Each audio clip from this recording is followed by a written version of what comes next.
आज फिर आप लोग का लॉकडाउन ई पाठशाला रामगढ़ में स्वागत है।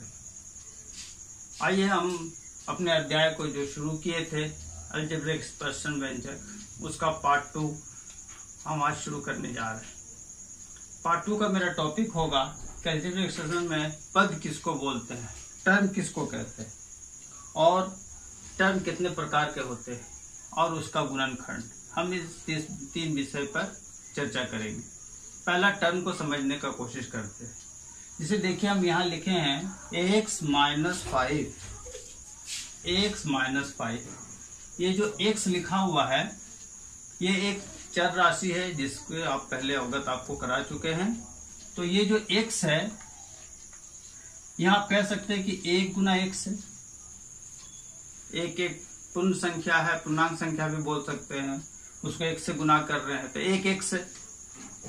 और इसमें हम लोग क्या किए हैं, माइनस किए हैं कितना, 5।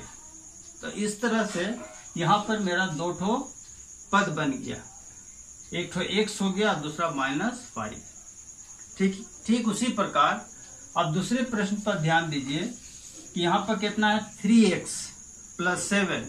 तो 3 को जब 7 से 1 से 3 को जब 1 से गुना किए यानी 3 गुने x, तो ये जो बन गया कितना, 3x।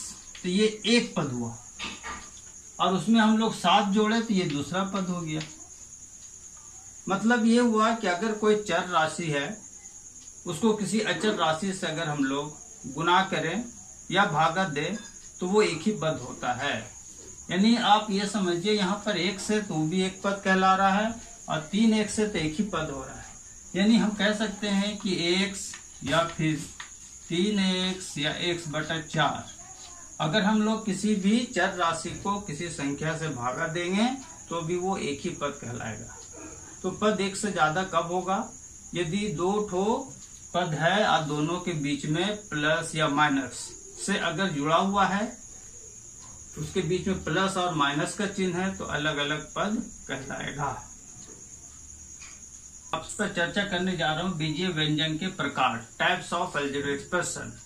अभी जैसे आपको बताया पद के बारे में कि कोई चर राशि से अगर कोई संख्या को गुना भागा कर रहे हैं तो एक ही पद कहलाएगा। लेकिन कोई चर राशि और किसी अचर राशि या 2 ठो चर राशि उसके बीच में प्लस का या माइनस का चिन्ह है तो वो दोनों अलग अलग पद कहलाएगा। तो पद के अनुसार हम लोग अलजेब्रिक एक्सप्रेशन को कितने प्रकार में भाग कर सकते हैं। तो एक होता है, पहला एक चीज ये होता है जिसको हम लोग कहते हैं एक पद, यानी इसको इंग्लिश में बोलते हैं मोनोमियल।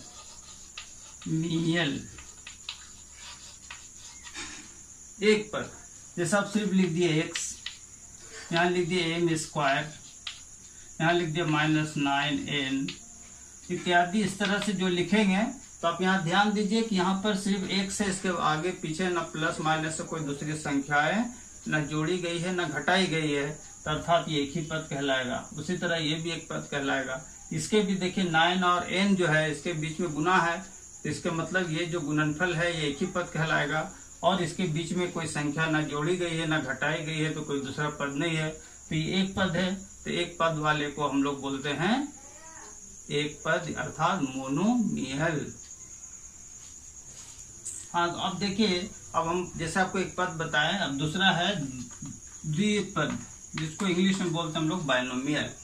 इसमें 2 ठो पद होता है और दोनों के बीच में प्लस या माइनस का चिन्ह होता है। जैसे देखिए x + 5, x अलग हो गया 5 अलग हो गया, दोनों के बीच में प्लस का चिन्ह है तो ये 2 पद हो गया। जैसे इसको द्विपद बीजीय व्यंजक अर्थात बाइनोमियल अलजेब्रिक एक्सप्रेशन बोलेंगे।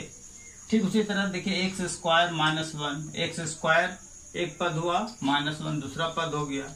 ठीक उसी प्रकार 2xy ये तीनों गुना के में है इसलिए 2xy एक पद हुआ, प्लस कुछ भी जोड़ दीजिए आप, चर भी जोड़ सकते हैं अचर भी जोड़ सकते हैं तो वो क्या हो गया, ये द्विपद यानी बाइनोमियल। लेकिन इसमें नोटिस कीजिएगा, इसमें एक चीज है नोट करने का कि अगर कहीं लिखा हुआ है कि 2x² -x², तो क्या इसको हम लोग द्विपद बोलेंगे?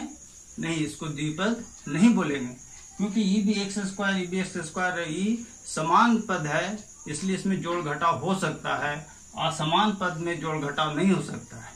जब जोड़ घटाव नहीं हो सकता है तब उस पद को अलग अलग लेंगे और जितना पद है उसके हिसाब से उसका नामांकन है। लेकिन अगर एक समान पद है तो वो जोड़ा या घटाया जा सकता है, जो उसमें चिन्ह रहेगा उसके अनुसार। इस पर ध्यान दीजिएगा। जैसे कहीं हम लिख दिए कि 2xy + 5xy। अब प्रश्न की द्विपद है कि एक पद है, तो ये दोनों समान है, जुड़ जाएगा। तो 7xy होगा तो बोलेंगे नहीं ये एक पद है। ठीक, आइए अब हम दूसरे विषय पर बता रहे हैं। देखिए उसी प्रकार त्रिपद ट्राइनोमियल, इसमें कितना x + y + 1। देखिए x के बाद प्लस, फिर दूसरा आ गया y, फिर प्लस 3। ये सब प्लस से अलग अलग है, या माइनस भी हो सकता है। अगर हम यहाँ माइनस भी दे देंगे तो माइनस भी आप बोल सकते हैं, ऐसे यहाँ भी दे सकते हैं, माइनस भी हो सकता है। तो इसको हम लोग बोलेंगे ये त्रिपद है। इसमें भी देखिए यहाँ पर 2x² अलग है, प्लस x अलग है, प्लस 1 अलग है। यहाँ भी आप प्लस माइनस कुछ भी दे सकते हैं, तो ये भी हो जाएगा कितना, त्रिपद। इसी तरह 4 पद भी होता है, 5 पद भी होता है। 4 पद को हम लोग चतुष्पद कहते हैं यानी क्वाड्रिनोमियल। 5 पद रहता है तो पंचपद कहते हैं यानी पेंटानोमियल। आदि हेस्टा, हेक्सा, हेप्टा है होते रहता है। ठीक है, इसलिए पॉलिनोमियल के डिफरेंट टर्म हैं। इस प्रकार आप एक पद, द्विपद और त्रिपद यानी ट्राइनोमियल से अवगत हो चुके हैं। अब हम इसके आगे के बारे में चर्चा करेंगे। तो तीसरे टॉपिक पर चर्चा करते हैं, पद का गुणनखंड, फैक्टराइजेशन ऑफ टर्म। इसमें एक चीज आप ध्यान दीजिएगा शब्द पर। मैंने बोला पद यानी टर्म, हमने ये नहीं बोला कि पॉलिनोमियल का फैक्टराइजेशन यानी बीजीय व्यंजक का फैक्टराइज नहीं कर रहे, हम पद के बारे में समझा रहे हैं। जैसे उदाहरण लीजिए कि पद है 2x², तो इसको अगर हम लोग गुणनखंड करेंगे तो कितना होगा, यहाँ पर 2 गुने x गुने x। उसी तरह अगर हम लोग लिखते हैं कि 2p² + 5pq और +5। अब इसमें देखिए कितना पद है, 3 पद है। तो हर पद को अगर हम लोग गुणनखंड उसका करें, फैक्टराइज करें, तो कैसे फैक्टराइज होगा, आइए इसको हम फैक्टराइज ट्री कहते हैं, इसको हम लोग उसके माध्यम से समझने का प्रयत्न करते हैं। अब देखिए जैसा मेरा प्रश्न था कि हमको पद को फैक्टराइज करना, हम दिए थे यहाँ पर 2p² + 5pq + 5। देखिए इसको हम क्या करेंगे, इसको कहते हैं हम लोग गुणनखंड वृक्ष यानी फैक्टर ट्री। आप इस तरह के ट्री बना लीजिए। और देखिए इसमें केटो पद है 1 2 3। इस तरह हम लोग इसको 3 भाग में बांट दिए। पहला कितना 2p² लिख दिए, दूसरा 5pq लिख दिए, फिर 5 है तो 5 लिख दिए। अब 2p² का गुणनखंड करेंगे तो होगा 2 गुने p गुने p। 5pq का अगर गुणनखंड करेंगे तो 5 गुने p गुने q। और 5 तो एक प्राइम संख्या है जिसको हम लोग अभाज्य कहते हैं, तो 5 ही रहेगा।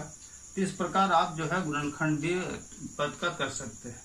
तो आज का टॉपिक यहाँ रहा। अगला वीडियो में हम लोग समान पद, असमान पद के बारे में चर्चा करेंगे। आप लोग इसका अध्याय खोल के बनाने का प्रयत्न कीजिएगा और फिर जो दिक्कत होगा उसको प्रश्न को आप पूछ सकते हैं।